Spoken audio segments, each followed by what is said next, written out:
स्वागत है आप सभी का हमारे इस चैनल पे। हम लोग एक नया चैप्टर स्टार्ट करने जा रहे हैं बीकॉम थर्ड ईयर वाले के लिए, जिस चैप्टर का नाम है कॉस्ट रिकन्सिलेशन स्टेटमेंट।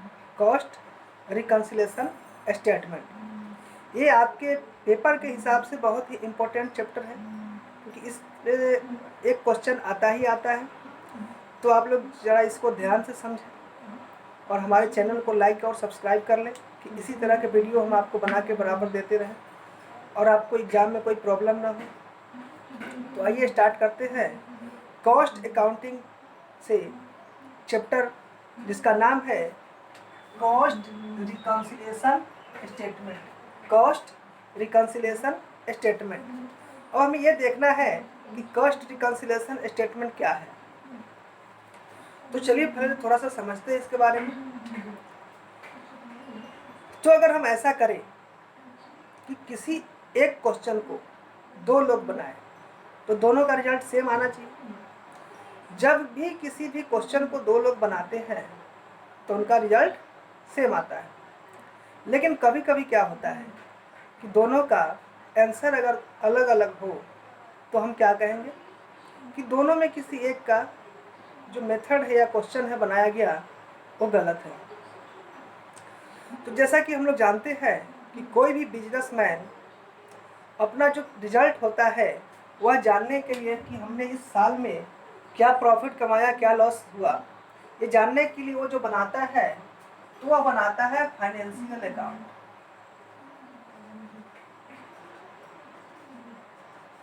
वो फाइनेंशियल अकाउंटिंग के तहत वह यह जानता है, वह यह देखता है कि हमने इस साल में कितना प्रॉफिट कमाया है।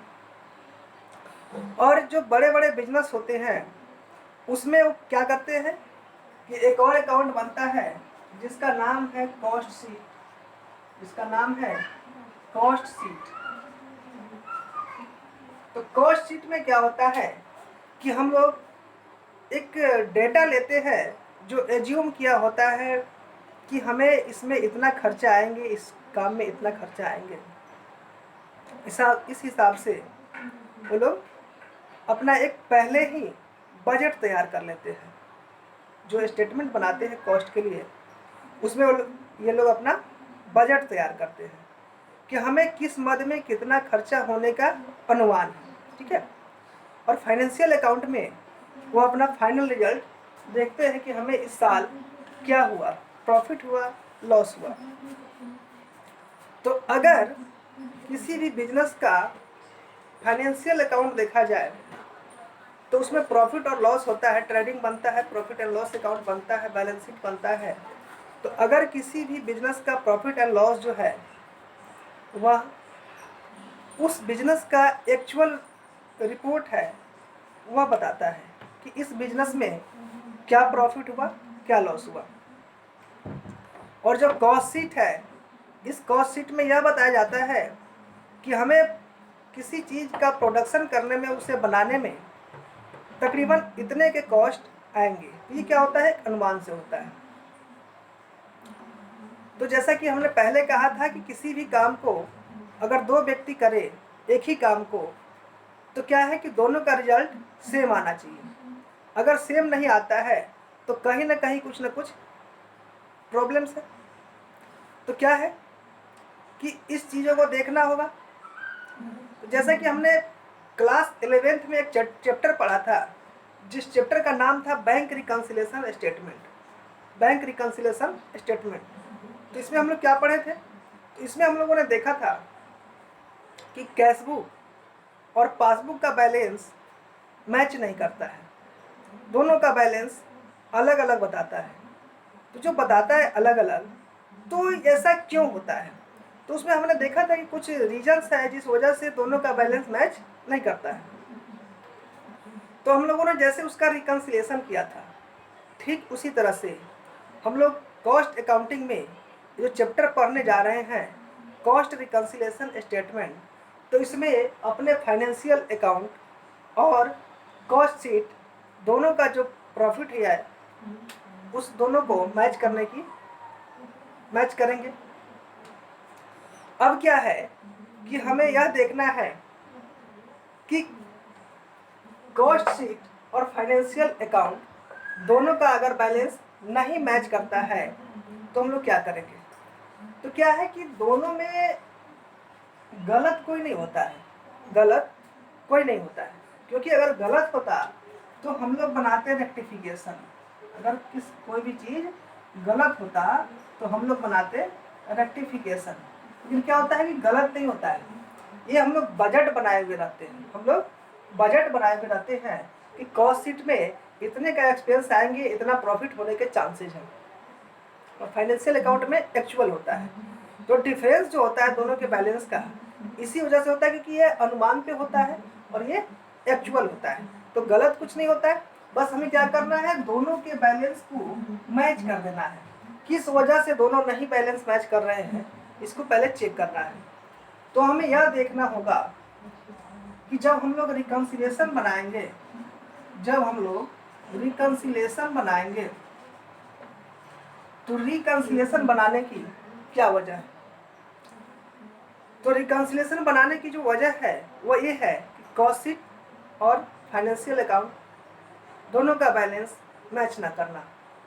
तो अब हमें यह जानने की कोशिश करेंगे कि जो रीजंस है, ये जो रीजंस है कि किस वजह से कॉस्ट शीट और फाइनेंशियल अकाउंट के बैलेंस आपस में मैच नहीं करते, दोनों अलग अलग क्यों होते हैं।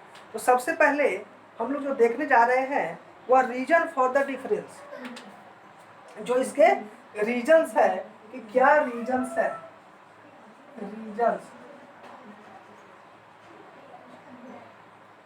रीजंस फॉर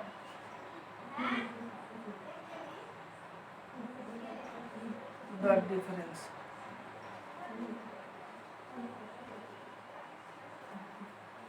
ये कॉस्ट शीट और फाइनेंशियल अकाउंट के दोनों के बैलेंस मैच न करने के क्या कारण है, क्या रीजंस है। तो जब हम इसको देखते हैं तो हमें पता चलता है कुछ आइटम ऐसे हैं, कुछ आइटम ऐसे हैं जो ओनली कॉस्ट शीट में दिखाया जाता है, कुछ आइटम ऐसे हैं जो ओनली फाइनेंशियल अकाउंट में ही दिखाया जाता है। तो जो सबसे पहला रीजन होता है वह यही होता है कि कुछ आइटम्स है, वह items shown only in financial account, items shown only in financial account। तो क्या होता है, कुछ आइटम ऐसे होते हैं जो ओनली फाइनेंशियल अकाउंट में ही शो करते हैं, ठीक है। कुछ आइटम ऐसे होते हैं जो ओनली कॉस्ट अकाउंट में ही शो करते हैं। Items shown only in cost account, cost account मतलब कुछ आइटम ऐसे हैं जो सिर्फ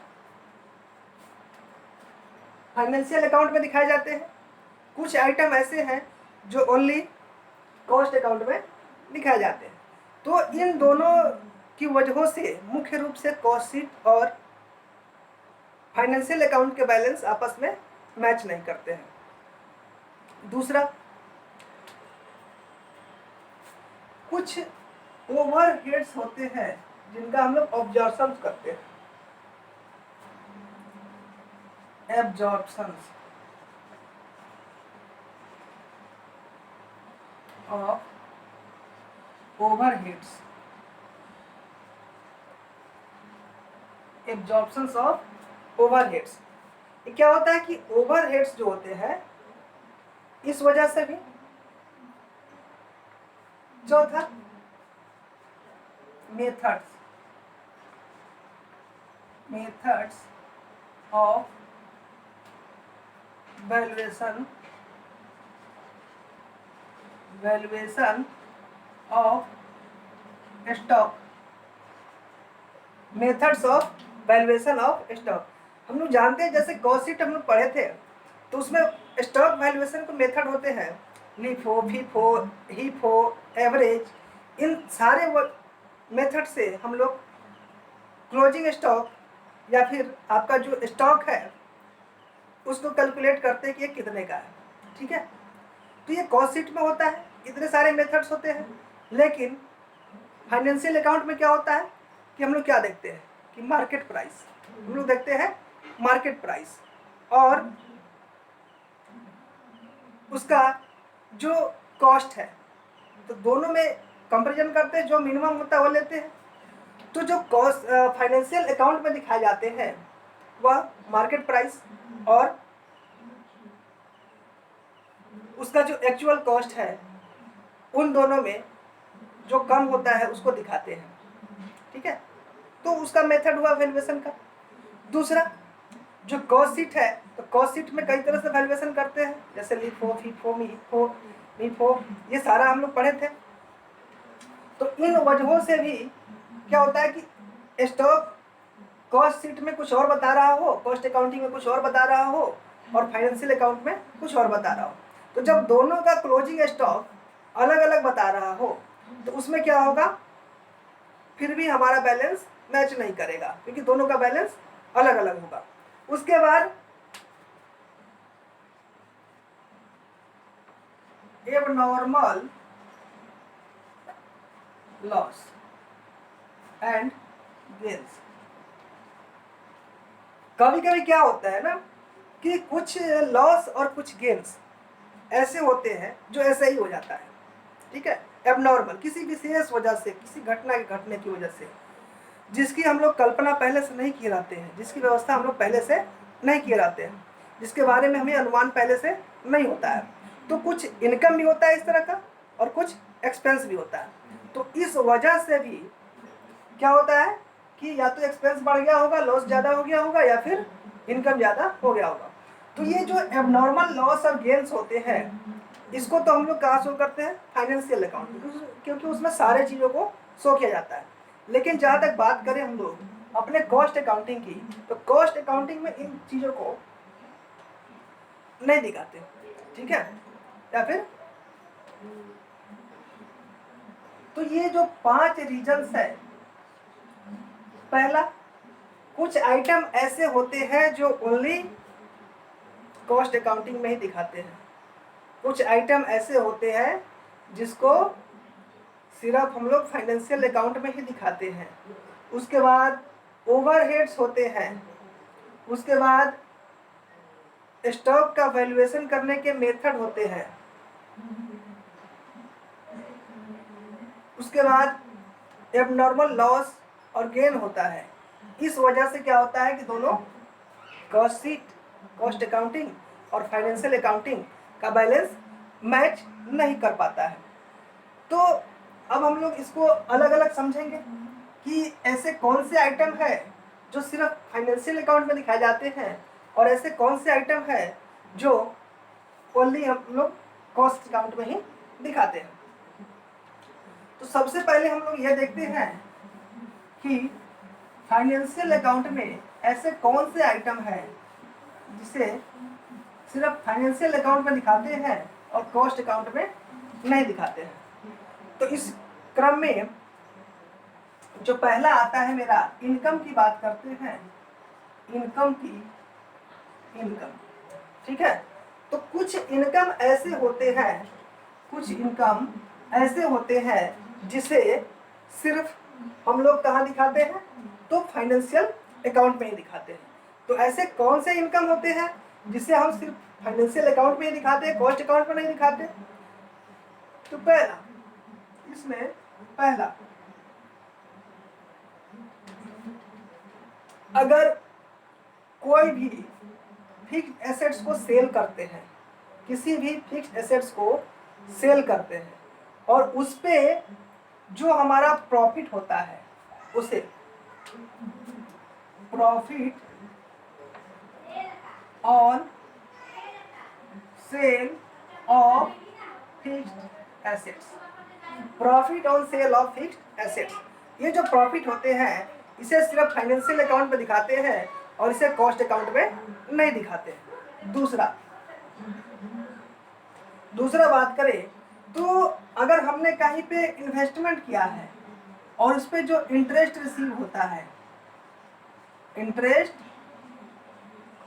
रिसीव्ड ऑन इन्वेस्टमेंट, हमने जो इन्वेस्टमेंट किया उस इन्वेस्टमेंट पे जो इंटरेस्ट हमें मिलता है उसे क्या करते हैं कि फाइनेंशियल अकाउंट में ही दिखाते हैं, उसे कॉस्ट अकाउंट में नहीं दिखाते। ठीक है। अब तीसरा बात करें तो अगर हमने किसी कंपनी के शेयर्स खरीदे हैं तो क्या होता है, हमें वहां से डिविडेंड मिलता है। हमने जो इन्वेस्ट किया है वहां पे हमको डिविडेंड मिलता है। तो जैसे कि इंटरेस्ट मिलता है उसी तरह से डिविडेंड भी मिलता है। डिविडेंड रिसीव्ड ऑन इन्वेस्टमेंट, अगर हमने कहीं इन्वेस्टमेंट किया है और उस पर हमें इंटरेस्ट डिविडेंड मिल रहा है तो उसे भी हम लोग सिर्फ फाइनेंशियल अकाउंट में दिखाते हैं और कॉस्ट अकाउंट में नहीं दिखाते हैं। उसके बाद अगर हमने rent, brokerage, commission, rent, brokerage, commission, etc, अगर हमने रेंट, ब्रोकरेज या फिर कमीशन, अगर हमने इंटरेस्ट, रेंट, ब्रोकरेज और कमीशन रिसीव किया है, अगर हमने इन चीज़ों को रिसीव किया है तो क्या होता है, हमें इन चीज़ों से भी इनकम आते हैं और इसे भी हम लोग फाइनेंशियल अकाउंट में ही दिखाते हैं और कॉस्ट अकाउंटिंग में नहीं दिखाते हैं। उसके बाद क्या होता है कि अगर हमने शेयर इशू किया और उसका जो प्रीमियम है, मतलब premium on issue of shares, premium on issue of shares, ये वाला भी जो है हम लोग सिर्फ फाइनेंशियल अकाउंट में दिखाते हैं और कॉस्ट अकाउंटिंग में नहीं दिखाते। इसी तरह से ट्रांसफर फीस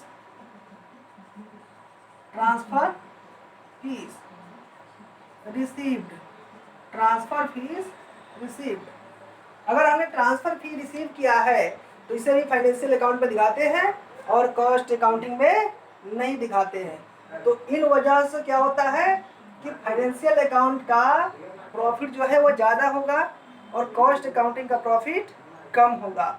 ठीक है। तो ये तो हुई इनकम की बात। अब हम लोग बात करते हैं एक्सपेंडिचर्स की। कौन से ऐसे एक्सपेंडिचर है जिसको हम सिर्फ फाइनेंशियल अकाउंट में दिखाते हैं और कॉस्ट अकाउंटिंग में नहीं दिखाते हैं। तो अब बात करते हैं हम लोग एक्सपेंडिचर की। जैसे कौन से एक्सपेंडिचर है जिसे एक्सपेंडिचर मतलब मेरे कौन से ऐसे खर्चे हैं जिसे सिर्फ हम लोग फाइनेंशियल अकाउंट में दिखाते हैं और कॉस्ट अकाउंटिंग में नहीं दिखाते। तो जब हम बात करें खर्चे की या फिर उस तरह की लॉस की, तो इसमें सबसे पहला नाम जो आता है, जैसा कि हमने फिक्स्ड एसेट सेल किया और उस पर जो प्रॉफिट होता है उस प्रॉफिट को हम लोग ओनली फाइनेंशियल अकाउंट में दिखाते हैं। इसी तरह से अगर उस पर प्रॉफिट होने के बदले में लॉस हो जाए तो उसे भी हम लोग सिर्फ फाइनेंशियल अकाउंट में ही दिखाते हैं। तो पहला वाला जो होगा वह होगा loss on sale of fixed assets. अगर हमने किसी फिक्स्ड एसेट्स को सेल किया और उस पे हमें लॉस होता है तो उसे भी फाइनेंशियल अकाउंट में ही दिखाते हैं। दूसरा है वह हो जाएगा इंटरेस्ट। जैसे कि वहाँ रिसीव किए थे, अगर इंटरेस्ट हमें देना पड़े, इंटरेस्ट हमें देना पड़े, इंटरेस्ट पेड, इसे भी फाइनेंशियल अकाउंट में ही दिखाते हैं। उसके बाद अगर हमने किसी को डिस्काउंट दिया, किसी को डिस्काउंट दिया,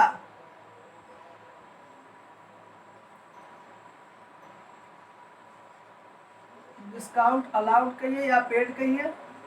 उसके बाद जैसे कि हमने डिविडेंड रिसीव किया था, इसी तरह से क्या होता है कि हमारे कंपनी की ओर से डिविडेंड देना भी पड़ता है। जब हमने डिविडेंड पेड किया, डिविडेंड पेड किया, तो इसे भी फाइनेंशियल अकाउंट में दिखाते हैं, कॉस्ट अकाउंटिंग में नहीं दिखाते। उसके बाद जो हमारे प्लांट मशीनरी है उसके स्क्रैपिंग करते हैं, ठीक है, उसको भी नहीं दिखाते। उसके बाद कहीं का कोई पेनाल्टी है, फाइन्स है, इसे भी नहीं दिखाते। एक्सपेंसेज है, जो हम लोगों ने एक्सपेंसेज किया है ट्रांसफर फी का, इसको भी नहीं दिखाते। प्रिलिमिनरी एक्सपेंसेज होते हैं जो स्थापना का व्यय होता है, उसे भी सिर्फ फाइनेंशियल अकाउंट में ही दिखाते हैं, कॉस्ट अकाउंटिंग में नहीं दिखाते। उसके बाद अगर कोई डैमेज होता है, इस तरह के पेएबल है, तो इसे नहीं दिखाते। तो मतलब पहला पांचवा जो होगा वह हो जाएगा losses, losses due to scrapping, due to scrapping on plant and machinery, losses due to scrapping of plant machinery, पांचवा। अब जो छठा है वह हो जाएगा अगर हमने कोई पेनाल्टी भरा है, पेनाल्टीज एंड फाइन्स, या फिर पेनाल्टी हो या फिर हमने फाइन भरा हो।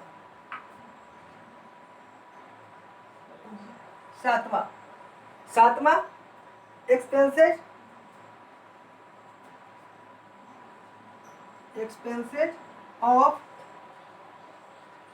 ट्रांसफर, एक्सपेंसेज ऑफ ट्रांसफर किसका, तो शेयर का, ठीक है। Expenses of shares transfer fees, ठीक है। आठवां हो जाएगा जो स्थापना व्यय होता है, प्रिलिमिनरी एक्सपेंसेज,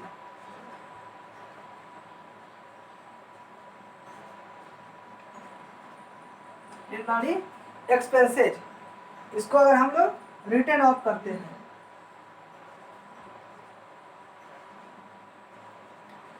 रिटर्न ऑफ। उसके बाद डैमेज, उसके बाद जो डैमेज होते हैं अगर उसका डैमेज पेएबल है, damage payable, damage payable eight law,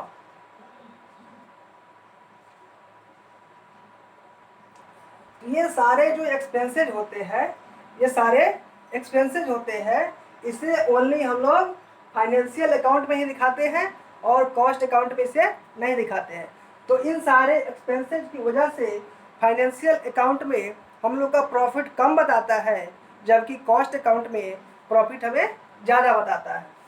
अब हम लोग बात करते हैं दूसरे वाले पॉइंट की, जो था item shown only in cost accounting. मतलब कौन से ऐसे आइटम है जो सिर्फ कॉस्ट अकाउंटिंग में ही दिखाए जाते हैं और फाइनेंशियल अकाउंटिंग में नहीं दिखाए जाते हैं। मतलब जो सिर्फ कॉस्ट अकाउंटिंग में दिखाया जाता हो और फाइनेंशियल अकाउंटिंग में नहीं दिखाया जाता हो। तो इसकी बात करते हैं।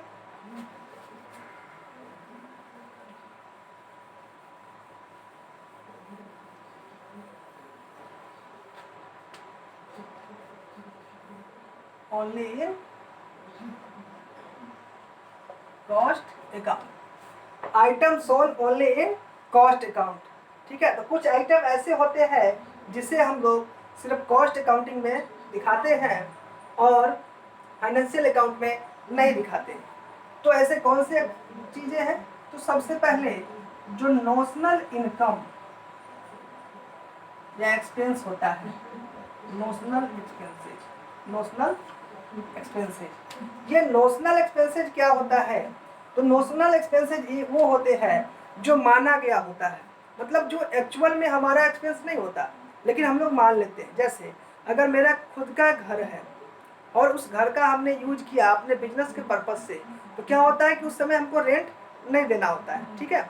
लेकिन जब हम लोग कॉस्ट बना अकाउंटिंग करते हैं और किसी भी प्रोडक्ट का कॉस्ट निकालते हैं तो उसमें रेंट भी ऐड करते हैं। तो क्या होता है कि ये वाला जो रेंट होता है ये पेड नहीं करना पड़ा, लेकिन इसका हम लोग कुछ पार्ट लेते हैं, रेंट हम लोग एज्यूम मान लेते हैं कितना रेंट होगा इसका, तो उसे भी हम लोग कॉस्ट अकाउंटिंग में दिखाते हैं।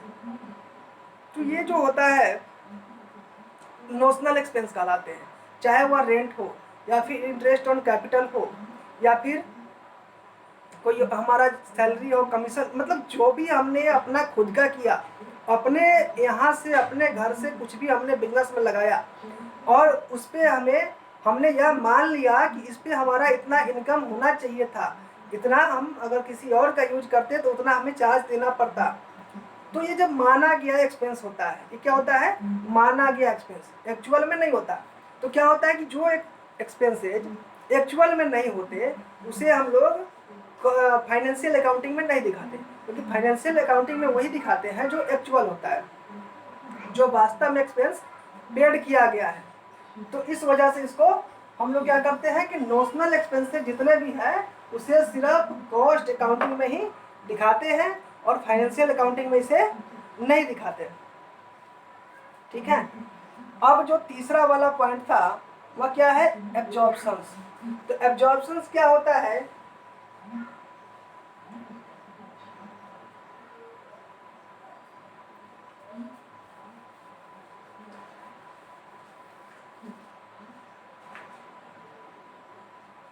तीसरा पॉइंट होता है एब्जॉर्प्शंस।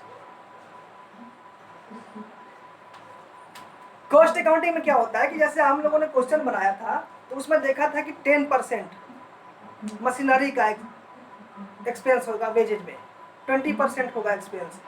तो क्या होता है, ये एक फिक्स्ड रेट होता है जिस हिसाब से उसको हम लोग चार्ज करते हैं, उसमें वो कॉस्ट ऐड करते हैं, क्योंकि वो क्या होता है कि बजट होता है, पहले से अनुमान लगाया गया होता है, एक्चुअल नहीं होता है। तो हम लोग क्या करते हैं कि उसको एब्जॉर्ब कर लेते हैं कि इतना होगा। जैसे कि मशीनरी का 20% या फिर जो मेरा मटेरियल है उस मटेरियल का 20% मेरा वेजेज होगा, उसके बाद वेजेज का 10% ओवरहेड्स होंगे। तो ये सारे चीज़ें जो होते हैं एब्जॉर्प्शंस होते हैं। तो ये माना गया चीज़ होता है, तो इसे हम लोग क्या करते हैं? कॉस्ट अकाउंटिंग में दिखाते हैं और फाइनेंशियल अकाउंटिंग में नहीं दिखाते हैं, ठीक है। उसके बाद 4 नंबर क्या बताए थे? Methods of stock valuation. हम लोगों ने जो स्टॉक वैल्यूएशन का मेथड लिया है वह होता है लीफो।